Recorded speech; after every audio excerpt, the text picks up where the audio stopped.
ജാതി ജാതി എന്ന് പറഞ്ഞാൽ ജനിച്ച ജാതികൾ ശരിക്കും ഹൈന്ദവ മതത്തിലുള്ളതാണെന്നാണ് പറയുന്നത്. എന്നാൽ ഇസ്ലാമിലും ക്രിസ്ത്യാനിയിലും നിരവധി സെക്റ്റുകളുണ്ട്. നൂറുകണക്കിന് സെക്റ്റുകളുണ്ട് ഇസ്ലാമിലും ക്രിസ്ത്യാനികളിലും. ഇപ്പോൾ ഇസ്ലാമിൽ തന്നെയുള്ളത് നോക്കിയാൽ കേരളത്തിൽ തന്നെ നോക്കുക, തങ്ങൾ, ഷെയ്ഖ്, അതുപോലെ ഓസാൻ, ഇതുപോലെയുള്ള നിരവധി വിഭാഗങ്ങളുണ്ട്. അതുപോലെ തന്നെ ക്രിസ്ത്യാനികളിലും നിരവധി വിഭാഗങ്ങളിലുണ്ട്. പരസ്പരം പള്ളിയിൽ കയറാത്തവരും മോസ്കിൽ കയറാത്തവരുമായിട്ടുള്ള വിഭാഗങ്ങൾ പോലുമുണ്ട് ഈ ക്രിസ്ത്യൻ മുസ്ലിം സമൂഹങ്ങളിൽ പോലും. അപ്പോഴാണ് ചിലർ തങ്ങൾ ജനിച്ച ജാതിയെ സംബന്ധിച്ച് ഉള്ള വിഷമങ്ങൾ പറഞ്ഞ് നടക്കുന്നത്. എന്ത് സംസാരിച്ചാലും ജാതിയാണ് പ്രശ്നം. അതൊക്കെ മാറിയിട്ട് ഇപ്പോഴും നിലനിൽക്കുന്നില്ല എന്നല്ല ഞാൻ പറയുന്നത്.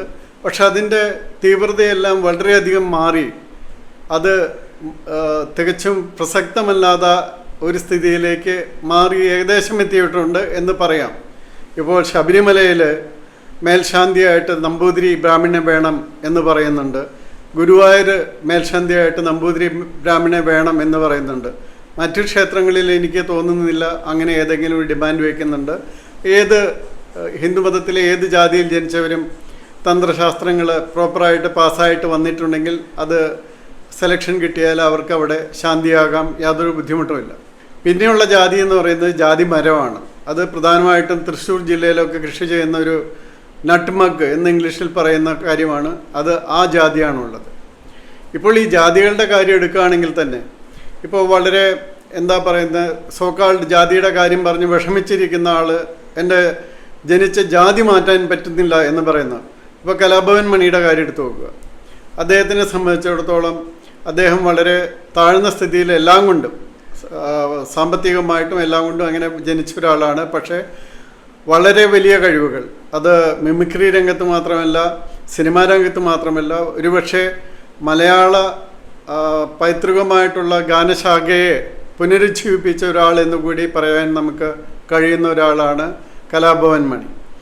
അപ്പോൾ കലാഭവൻ മണി ചെയ്തു വെച്ച കാര്യങ്ങൾ, അതുപോലെ കലാഭവൻ മണി സഹായം ചെയ്തിരുന്നതും ഞാനൊക്കെ കേട്ടിട്ടുള്ള കാര്യങ്ങളെന്ന് പറഞ്ഞാൽ, പരിപാടി കഴിഞ്ഞ് ഇറങ്ങുന്ന സമയത്ത് അതിന് കിട്ടിയിരിക്കുന്ന പണം അത്യാവശ്യക്കാരൻ വന്ന് എനിക്ക് വിഷമമുണ്ട് എന്ന് പറഞ്ഞാൽ അത് അങ്ങനെ തന്നെ എടുത്തു കൊടുക്കുന്ന സ്വഭാവമൊക്കെ ഉണ്ടായിരുന്നു. ഞാൻ ഒരു അഡ്വൈസേ കലാഭവൻ മണിക്ക് കൊടുത്തിരുന്നുള്ളൂ. അത് ഏതായാലും ബീർ കുടിക്കുന്നത് നിർത്തണം, മദ്യപാനം ഒട്ടും പാടില്ല എന്നൊരു വ്യവസ്ഥയെ ഞാൻ മണിയോട് വെച്ചിരുന്നുള്ളൂ. ഏതായാലും മണി അകാലത്തിൽ നിര്യാതനായി. പക്ഷെ മണി ആരെയാണ് വിവാഹം കഴിച്ചിരുന്നത്? അത് നിങ്ങൾ ഈ പറഞ്ഞ് വിഷമിച്ചിരിക്കുന്ന ആളൊന്ന് അന്വേഷിക്കുക. മണി ആരെയാണ് കഴിച്ചിരിക്കുന്നത്?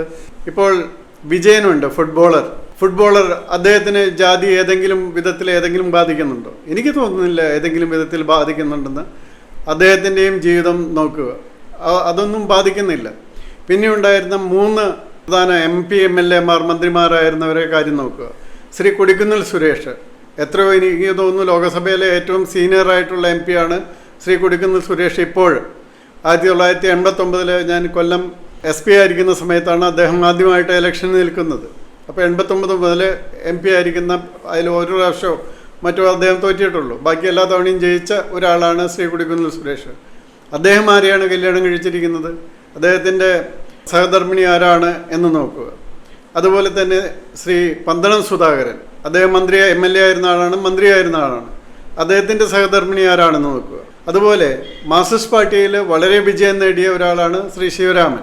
വളരെ വലിയ വിജയം നേടി പിന്നീട് പല കാരണങ്ങളാൽ, രാഷ്ട്രീയമായ കാരണങ്ങളാൽ കോൺഗ്രസിൽ പോയി. കോൺഗ്രസിൽ നിന്ന് വീണ്ടും CPMലേക്ക് വന്നു. ഇപ്പോൾ ഒരു ലോക്കൽ കമ്മിറ്റി അംഗം മാത്രമായിട്ട് ഇരിക്കുന്ന അദ്ദേഹം ആരെയാണ് വിവാഹം കഴിച്ചതെന്ന് നോക്കുക.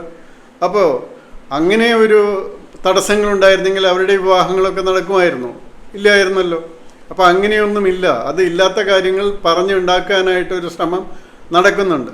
പിന്നെ നമ്മൾ മനസ്സിലാക്കേണ്ടത്, നമ്മുടെ പല കാര്യങ്ങളും നടക്കുന്നത് ജനിതകമായിട്ടും അതുപോലെ ക്ലൈമറ്റ് അങ്ങനെയുള്ള കാര്യങ്ങളൊക്കെ അനുസരിച്ചാണ്.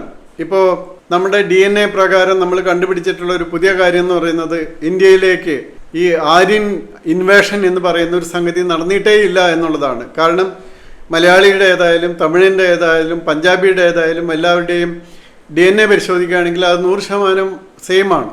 അപ്പോൾ അതിൻ്റെ അർത്ഥം അവരെല്ലാം ഒരേ DNA-യിൽ നിന്ന് വന്നവരാണ്. പുതുതായിട്ട് വന്ന ആരുമില്ല. ആ ദ്രാവിഡരെ ആട്ടിപ്പായച്ചാണ് ആര്യന്മാർ വന്നത്.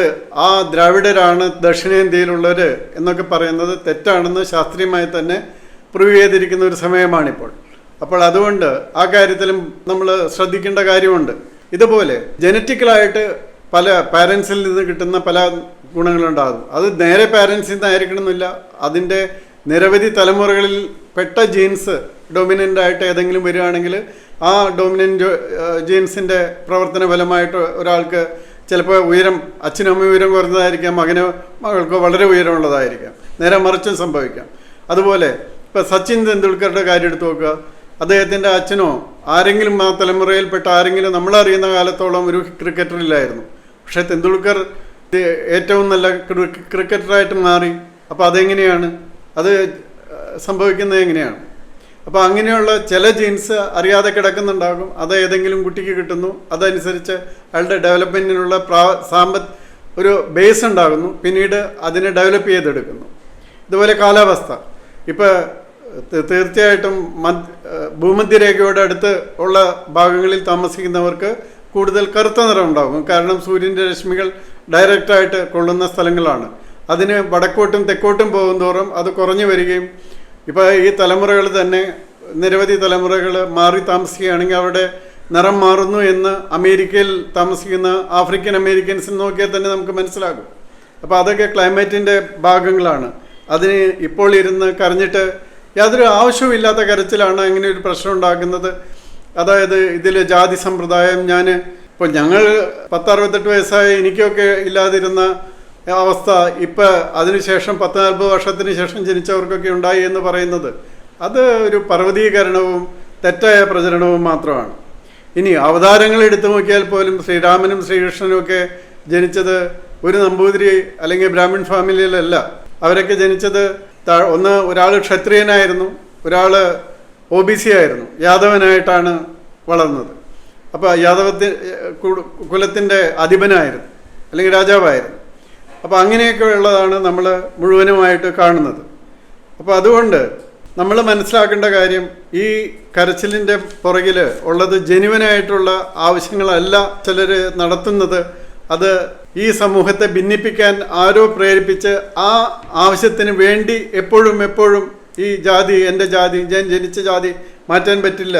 അപ്പോൾ ഈ ക്രിസ്ത്യാനികളിലേക്ക് കൺവേർട്ട് ചെയ്ത ഷെഡ്യൂൾ കാസ്റ്റിന് മുഴുവൻ ഷെഡ്യൂൾ കാസ്റ്റ് കൺവെൻഷൻ അവർക്ക് അത് കൊടുക്കണമെന്നാണ് CBCI Catholic Bishop Conference of ഇന്ത്യയൊക്കെ ആവശ്യപ്പെടുന്നത്. അതായത് ഒരാൾ ജാതിയുടെ ദുരിതം കൊണ്ട് മതം മാറിയിട്ട് വേറൊരു മതത്തിൽ, ജാതി ഇല്ലാത്ത മതത്തിൽ ചെന്ന് കഴിയുമ്പോൾ അവിടെയും ജാതി. അപ്പോൾ അതാണ് അവിടുത്തെ സ്ഥിതി. അപ്പോൾ ദളിത് സംവരണം അവർക്കും വേണം. മറ്റ് സംസ്ഥാനങ്ങളിൽ നോക്കൂ, മറാത്ത സംവരണം വേണം, എല്ലാവർക്കും വേണ്ടത് സംവരണമാണ്. അതായത് എവിടെയെല്ലാം സംവരണം ഉണ്ടോ അവിടേക്ക് പോകുക എന്നുള്ളതാണ് ഇപ്പോൾ എല്ലാവരുടെയും ആവശ്യമായിട്ട് വന്നിരിക്കുന്നത്. EWS സംവരണം വന്നതിന് ശേഷവും ഇതാണ് പലപ്പോഴും സംഭവിക്കുന്നത്. അപ്പോൾ അതുകൊണ്ട് നമ്മൾ ജാതിയുടെ കാര്യത്തെപ്പറ്റിയൊക്കെ ഇങ്ങനെയുള്ളവർ ആദ്യമായിട്ടൊരു പുസ്തകം വായിക്കുക. ആ പുസ്തകം ഈ ജാതി വ്യവസ്ഥയും കേരള ചരിത്രം എന്ന് പറയുന്ന ശ്രീ PK ബാലകൃഷ്ണൻ്റെ ഒരു പുസ്തകമുണ്ട്.